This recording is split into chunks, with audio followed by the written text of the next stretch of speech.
இதுல ஒண்ணு அன்னைக்கு அவங்க எடுக்கிறாங்க, ஒரு இன்ஃபார்ம் இருக்கணும், ஒரு இத்தனை வருஷமா இருக்குது போட்டு அதை கொச்சைப்படுத்துற மாதிரி போட்டு உடைக்கிறாங்க. எதை எடுத்து ஓரமா தூக்கி வைக்க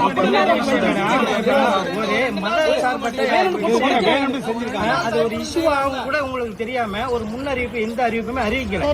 நீங்க டக்குன்னு வந்துட்டு இடிச்சு தள்ளிட்டு அந்த கம்பத்தை பொக்கிலினால குத்துறீங்க, சேதப்படுத்துறாங்க. ஒரு பார்ட்டி கொடி எடுக்கையில பார்ட்டி கொடி அழகான முறையில எடுத்து வைக்கிறாங்க. இல்ல எங்களை என்ன நினைச்சிட்டு கட்சி கொடி எடுக்க சொன்னீங்க, ஏதாவது அப்ஜெக்ஷன் பண்ணுமா? உடனே அடுத்த நிமிஷம் நம்ம வந்து ஓகே பண்ணியாச்சு, நம்ம எதுவுமே இது பண்ணல. 75-100 வருஷமா இருக்குது, 100 வருஷமா நாங்களும் ஹைகோர்ட் ஆர்டர் தான் இருக்கோம். ஹைகோர்ட் ஆர்டர் படி கேக்குறேன், பார்ட்டி கொடி எடுக்க சொல்லியிருக்காங்க, பிற அமைப்பு கொடியில எடுக்க சொல்லியிருக்காங்க. வழிபாட்டு தலங்கள் எங்களுக்கு அவங்க தான் காட்டுறாங்க. திருவாரூர் மாவட்டத்தில் மட்டும் நம்ம நகராட்சியில் மட்டும் தான் காட்டுறாங்க. திருவாரூர் மாவட்டத்திலே 3 ஊர்ல எடுக்க போன இடத்துல ஸ்டாப் பண்ணி வச்சிருக்காங்க.